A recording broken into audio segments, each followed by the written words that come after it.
I welcome you all my dear students to my channel engineer study. आज की story में हम पढ़ने वाले हैं the peach and the apple की एक कहानी। बहुत ही प्यारी सी। पीच क्या होता है? एक फ्रूट का नाम है। एप्पल भी एक फ्रूट है। दोनों फ्रूट एक जैसे दिखते हैं, तो दोनों के बीच में बहस हो जाती है, आर्ग्यूमेंट स्टार्ट हो जाता है कि भाई मैं ज़्यादा ब्यूटीफुल हूँ, मैं ज़्यादा ब्यूटीफुल हूँ, ऐसा करके। और फाइनली क्या होता है वो स्टोरी में हम देखने वाले हैं। ठीक है, ये पीच जो फ्रूट है कैसा दिखाई देता है वो हम देख लेते हैं। आप देख सकते हैं यहाँ पर ये पीच है, कैसे दिखाई दे रहा है? एप्पल के जैसे ही कुछ दिखाई देता है। तो दोनों में, एप्पल और पीच में थोड़ा सा कुछ आर्गुमेंट हो जाती है, झगड़ा हो जाता है। तो हम देखो रीड करेंगे बहुत अच्छे से, ट्रांसलेशन, हार्डवर्ड, ग्रामर, स्ट्रक्चर, हर चीज़ हम देखने वाले हैं। जैसे यहाँ पर नन का यूज़ हुआ है ना, यहाँ नन लिखा है, नन या नाइदर में क्या डिफरेंस है, ये सारी चीज़ें हम देखेंगे, हर एक चीज़ है ना। ऑर्चर्ड यानी फलोद्यान, और एक एक वर्ड का हिंदी मीनिंग देखो नीचे लिखा हुआ है, आप देख सकते हैं ना। ओके, ठीक है। और डिस्क्रिप्शन में मैं पूरी स्टोरी दे दूंगा, पहले आप वीडियो लेक्चर देख लीजिए, उसके बाद आप वहां से रीड करना स्टोरी को और खुद से ट्रांसलेट करके समझने की कोशिश करना। Okay, let's start from this slide. Okay, one day, एक दिन क्या हुआ? वन डे, एक दिन, अ पीच, एक पीच, एंड और एन एप्पल, और एक सेब। अब यहां पर अ पीच क्यों लिखा हुआ है? क्योंकि पीच का साउंड क्या प से निकलता है ना, पीच। और प क्या है? स्वर है कि व्यंजन है? व्यंजन है, यानी कि कॉन्सोनेंट है। और कॉन्सोनेंट का साउंड अगर आता है तो आर्टिकल अ लगाते हैं, अ पीच। ओके, और एप्पल को हम एप्पल ए से बोलते हैं, ये स्वर है, वोवेल है, इसलिए हम एन लगाते हैं आर्टिकल। ये पता है, साउंड को देखना होता है। ठीक है, तो यहां पर क्या बोला है? एक दिन क्या हुआ? A peach and an apple, और एक सेब, वर हैविंग एन आर्ग्यूमेंट। मतलब वो देखो, हैव का मतलब तो कोई चीज खाना होता है, कोई चीज लेना है ना, इस टाइप से सेंस आता है जनरली, आपने देखा होगा। पर ली हैव के साथ अगर आर्ग्यूमेंट शब्द जब जुड़ जाता है ना, हैव एन, फिर ये एन आर्ग्यूमेंट है ना, हैव एन आर्ग्यूमेंट का मतलब क्या होता है? बहसबाजी करना, झगड़ा करना, विवाद करना। ठीक है ना। तो एक दिन पीच और एप्पल क्या कर रहे थे? वर हैविंग एन आर्ग्यूमेंट, मतलब वो बहस कर रहे थे। कहां पर? इन मतलब में, किसमें? एन, एक ऑर्चर्ड मतलब फलोद्यान में। ऑर्चर्ड ओ से बोलते हैं ना, ऑ, इसलिए यहां पर एन ऑर्चर्ड लिखा है। ठीक है, तो एक ऑर्चर्ड मतलब फलोद्यान, फलों का जो बगीचा होता है जहां पर फ्रूट्स के पेड़ रहते हैं पूरे के पूरे, उसको हम ऑर्चर्ड बोलते हैं। ठीक है ना। ओके, समझ गए आप लोग। तो अब यहां पर हम देखते हैं कि हैव एन आर्ग्यूमेंट का कैसे यूज करते हैं। देखो सेंटेंस में अभी आपको पता चलेगा। जैसे एक सेंटेंस लिखा है, don't have an argument with me. इस आर्ग्यूमेंट में आर साइलेंट है, इसलिए आर्ग्यू नहीं, आर्ग्यूमेंट बोलना चाहिए, आर्ग्यूमेंट है ना। Don't have an argument with me मतलब मुझसे बहसबाजी मत करो। और सिंपल तरीके से आप ऐसा भी तो बोल सकते थे ना, डोंट आर्ग्यू विद मी। हाँ, डोंट आर्ग्यू विद मी बोलो या don't have an argument with me, दोनों बिल्कुल सही है। ठीक है, एक और सेंटेंस देखो, वी शुड अवॉइड, हमें क्या करना चाहिए? नकारना चाहिए, अवॉइड करना चाहिए। किस चीज को?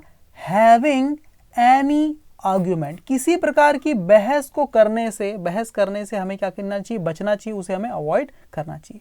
या फिर इसी सेंटेंस को आप ऐसे ही बोल सकते थे, we should avoid arguing. We should avoid arguing मतलब हमें बहस करने से बचना चाहिए, अवॉइड करना चाहिए बहस करने को। ठीक है, तो ये है कैसे आप यूज कर सकते हैं हैव एन आर्ग्यूमेंट या फिर आर्ग्यू, दोनों का। ठीक है, समझ गए? ओके, तो यहां पर क्या बोला है? अब पीच, एक पीच और एप्पल में क्या हो गए भैया? वो क्या कर रहे थे? बहस कर रहे थे। ठीक है, कहां पर? इन एन ऑर्चर्ड, फलोद्यान में, फल के बगीचे में। तब क्या हुआ? ईच वॉज ट्राइंग, ईच मतलब प्रत्येक, ये दो है, दोनों में से हर एक, प्रत्येक। वॉज ट्राइंग मतलब कोशिश कर रहा था, दोनों में से हर एक फल कोशिश कर रहा था। क्या? टू प्रूव मतलब साबित करने की कोशिश कर रहा था। अगर मैं टू गो लिखता तो जाने की कोशिश कर रहा था, टू ईट मतलब खाने की कोशिश कर रहा था। और यहां पर है ईच वॉज ट्राइंग, प्रत्येक कोशिश कर रहा था, टू प्रूव मतलब साबित करने की, दैट कि he was more beautiful than the other, कि ही वॉज वह था, क्या था? मोर ब्यूटीफुल ज्यादा सुंदर था।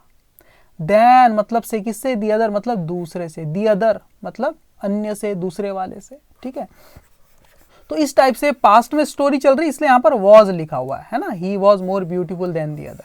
ऐसा करके वो क्या कर रहे थे कि ईच वॉज ट्राइंग, हर एक कोशिश कर रहा था, प्रत्येक साबित करने की। क्या साबित करने की? कि वह था ज्यादा सुंदर दूसरे से, है ना, एक दूसरे से ज्यादा सुंदर है, ऐसा वो बहस कर रहे हैं। ठीक है, ओके। एज चूंकि नाइदर ऑफ देम, नाइदर मतलब कोई नहीं, अब ये भी सब सिखाऊंगा, नाइदर कब आता है, नन कब आता है, कोई नहीं, नन यानी भी कोई नहीं होता है, नाइदर यानी भी कोई नहीं होता है, तो कब कौन सा लगाना है ना। तो नाइदर ऑफ देम, ऑफ मतलब में से, देम यानी उनमें से, है ना, उनमें से, इन दो, पीच और एप्पल में से, दो लोग की बात है, देम किसको बोला है, दो लोगों को बोला है, तो इनमें से कोई नहीं, कोई एक भी नहीं, है ना, नाइदर का मतलब होता है इनमें से कोई नहीं, सीम्ड मतलब प्रतीत हुआ, क्या, टू विन जीतते हुए, इनमें से कोई भी जीतता हुआ प्रतीत नहीं हो रहा था, बहस तो कर रहे थे लेकिन कोई भी ऐसा नहीं लग रहा था कि इस बहस को जीत पाएगा ऐसा करके।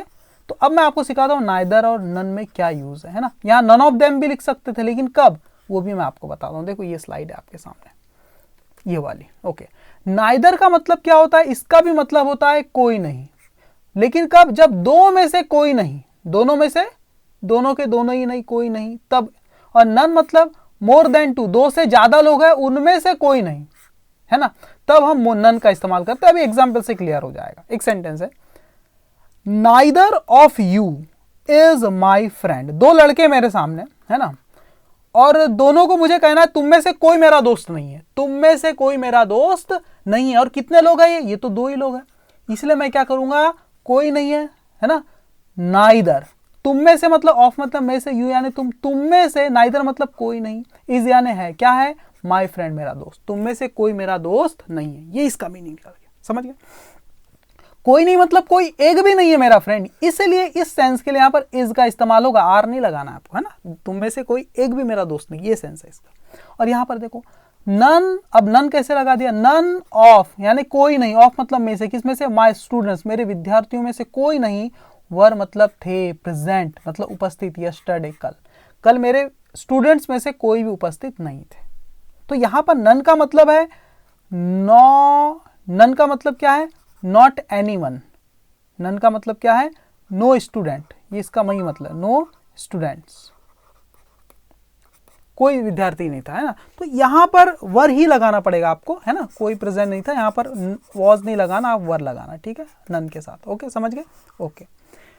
अब दूसरा एक सेंटेंस देखो, neither came to meet me, कोई नहीं आया, टू मीट मतलब मिलने, मी मतलब मुझसे, मतलब दो लोग थे, दोनों से मैं अपेक्षा कर रहा था कि मुझसे मिलने आएंगे, और दोनों में से कोई नहीं आया, ये वाला सेंस मुझे देना, इसलिए मैंने क्या लगा दिया, नाइदर लगा दिया, neither came to meet me. या आप ऐसा भी तो लिख सकते थे नाइदर के साथ, नाइदर ऑफ देम, उनमें से कोई नहीं, केम आया, टू मीट मी, ऐसा भी लिख सकते हैं, या डायरेक्ट भी नाइदर आप लिख सकते हैं, ठीक है। जैसे none came to meet me, कोई नहीं आया, टू मीट मिलने, मी मतलब मुझसे, तो ये नन क्यों लगा है, क्योंकि इस बार दो से ज्यादा लोग हैं, हो सकता है चार हो या पांच, छह लोग हो, तीन लोग हो, तो ये पूरे के पूरे आए नहीं, तीनों के तीनों, चारों के चारों या पांचों के पांचों मिलने नहीं आए, तो मैंने क्या बोल दिया, none came to meet me, कोई नहीं आया मुझसे मिलने। जब दो से ज्यादा लोग हैं तब नन लगाना है, और दो है तब नाइदर लगाना है, समझ गए, ओके, ठीक है। तो इस टाइप से हम बारीक बारीक चीजों को भी सीखने वाले हैं, ओके। एज चूंकि नाइदर ऑफ देम, उनमें से कोई नहीं मतलब दो लोग हैं, पीच और एप्पल, कोई नहीं, सीम्ड मतलब प्रतीत हो रहा था या लग रहा था, टू विन की वो जीत जाएगा, जीतता हुआ कोई प्रतीत नहीं हो रहा था, इसलिए क्या हुआ, दे डिसाइडेड, इसलिए उन्होंने फैसला किया, ये जो पीच और एप्पल है इन्होंने फैसला किया, क्या, टू सेटल मतलब सुलझाने का, क्या सुलझाने का, द इशू मामले को, थ्रू यानी के द्वारा, किसके द्वारा, एन ओपन डिबेट, एक खुली बहस के द्वारा, एक खुली बहस करके आपस में पूरे फ्रूट्स को बैठाल देंगे और उनके सामने वो बहस करेंगे, और फिर जो फ्रूट सुन रहे हैं वो फिर डिसाइड करेंगे भाई कौन जीता इस बहस में, ऐसा उन्होंने डिसाइड किया, ठीक है ना। They decided to settle the issue, उन्होंने फैसला किया इस इशू को सेटल करने का, सुलझाने का इस मामले को, थ्रू एन ओपन डिबेट, एक खुली बहस के द्वारा, ठीक है। फिर क्या हुआ देखो, अ लाउड एक्सचेंज ऑफ वर्ड्स, देखो एक्सचेंज ऑफ वर्ड्स का मतलब भी होता है बहस, कैसी बहस भाई, ये एक नाउन है ना, हाँ, कैसी बहस, अ लाउड एक तेज बहस, बिगेन मतलब शुरू हुई, देखो बिगिन मतलब क्या होता है, शुरू होना, उसी की पास्ट फॉर्म में बिगेन मतलब शुरू हुई, एक तेज बहस क्या हो गई, शुरू हो गई, अगेन पुनः, फिर से, बिटवीन, लेकिन बिटवीन मतलब के बीच, किसके बीच, द टू फ्रूट्स, उन दोनों फलों के बीच, पीच और एप्पल के बीच, है ना, एक बड़ी बहस शुरू हो गई, है ना, a loud exchange of words began, bit again पुनः शुरू हो गई, किसके बीच में, बिटवीन द टू फ्रूट्स, उन दो फलों के बीच में, वाइल जबकि अदर फ्रूट्स, अन्य फलों ने क्या किया, लिसन, सुना। अन्य फलों ने कुछ नहीं बोला, बस सुनते गए उनकी बहस को, ठीक है, ओके। लेकिन फिर क्या हुआ, उन अन्य फलों में से ना एक जामुन थी, अब ब्लैकबेरी, एक जामुन, in the nearby bush, पड़ोस की झाड़ी में, है ना, पड़ोस की झाड़ी में एक क्या थी, जामुन थी, ब्लैकबेरी थी। वो, उसका दिमाग थोड़ा सा खराब हुआ तो उसने क्या किया पता है, थ्रस्ट इट्स हेड आउट। देखो, थ्रस्ट इट्स हेड आउट मतलब अपना सर उसने बाहर निकाला झटके के साथ, अचानक से, है ना, गुस्से से, इस टाइप का सेंस आ रहा है ना, अचानक सामने आई वो, है ना, अपना सर निकाला मतलब अचानक वो सामने आई। एंड क्राइड, और चिल्लाई। देखो, क्राई यानी होता है चिल्लाना, उसी की पास्ट फॉर्म है क्राइड। और वो चिल्लाई, क्या कह रही है वो चिल्लाते हुए, योर डिस्प्यूट। देखो यहाँ पर इन्वर्टेड कॉमा लिखा है ना, क्या बोली वो, योर डिस्प्यूट मतलब तुम्हारी जो बहस है ना, हैज गॉन, वो बढ़ चुकी है, ऑन लॉन्ग मतलब काफी आगे, हैज गॉन ऑन लॉन्ग मतलब बहुत आगे जा चुकी है, हैज गॉन मतलब जा चुकी है या बढ़ चुकी है, ऑन लॉन्ग यानी काफी आगे। तुम्हारी बहस बहुत आगे जा चुकी है, बहुत ज्यादा बढ़ चुकी है। इनफ मतलब काफी, इनफ का मतलब है काफी आगे जा चुके हैं ना। Your dispute has gone on long enough मतलब काफी आगे तुम्हारी ये बहस जा चुकी है, बढ़ चुकी है। एंड और डज नॉट सीम, और नहीं लगता, टू सेटल कि सुलझ जाएगी। तुम्हारी जो बहस है ये बहुत आगे जा चुकी है, डिस्प्यूट, और नहीं लगता कि ये सुलझ जाएगा, ये, है ना, डजंट सीम टू सेटल, ये सेटल हो पाएगा, सुलझ जाएगा ऐसा प्रतीत नहीं होता है, ठीक है। देयर इज नथिंग, ऐसा कुछ नहीं है, दैट जो you will gain, you will gain मतलब तुम्हें प्राप्त होगा, तुम प्राप्त कर लोगे, ऐसा कुछ भी नहीं है, दैट यू विल गेन जो तुम प्राप्त कर लोगे, फ्रॉम इट मतलब इससे, इस बहस से, है ना, तुम्हें कुछ भी प्राप्त नहीं होने वाला है। सो इसीलिए क्या करो, फॉरगेट, भूल जाओ। जैसे किसी को ऑर्डर देते हैं ना, ऐसा कर लो वैसा कर लो, है ना, तब वर्ब की बेस फॉर्म लगाते हैं। जैसे अंदर आ जाओ, कम इन, सिट डाउन बोलते हैं ना, go there, stand up, look at the board, तो ये सब वर्ब की बेस फॉर्म से शुरू होता है। किसी को ऑर्डर देते तो वैसी ऑर्डर दे रही है, उसको क्या बोल रही। सो इसीलिए फॉरगेट मतलब भूल जाओ, क्या भूल जाओ, योर डिफरेंसेस, अपने अंतरों को भूल जाओ, कि मैं गोरा हूं, मैं ज्यादा ब्यूटीफुल हूं, तुम कम, ऐसा अपने डिफरेंसेस को, अंतरों को क्या करो, फॉरगेट मतलब भूल जाओ। शेक हैंड्स मतलब हाथ मिलाओ। एंड और बी मतलब बन जाओ, क्या बन जाओ, फ्रेंड्स अगेन, दोस्त बन जाओ, अगेन मतलब फिर से क्या बन जाओ, पुनः क्या बन जाओ, दोस्त बन जाओ, ऐसा ब्लैकबेरी कह रही है। फिर क्या कह रही है, दिस इज द ओनली वे, यह है, द ओनली वे मतलब एकमात्र तरीका, द ओनली वे एकमात्र तरीका, किस चीज का, टू लिव इन पीस मतलब शांति से जीने का। This is the only way to live in peace, ये एकमात्र तरीका है शांति से जीने का, ठीक है।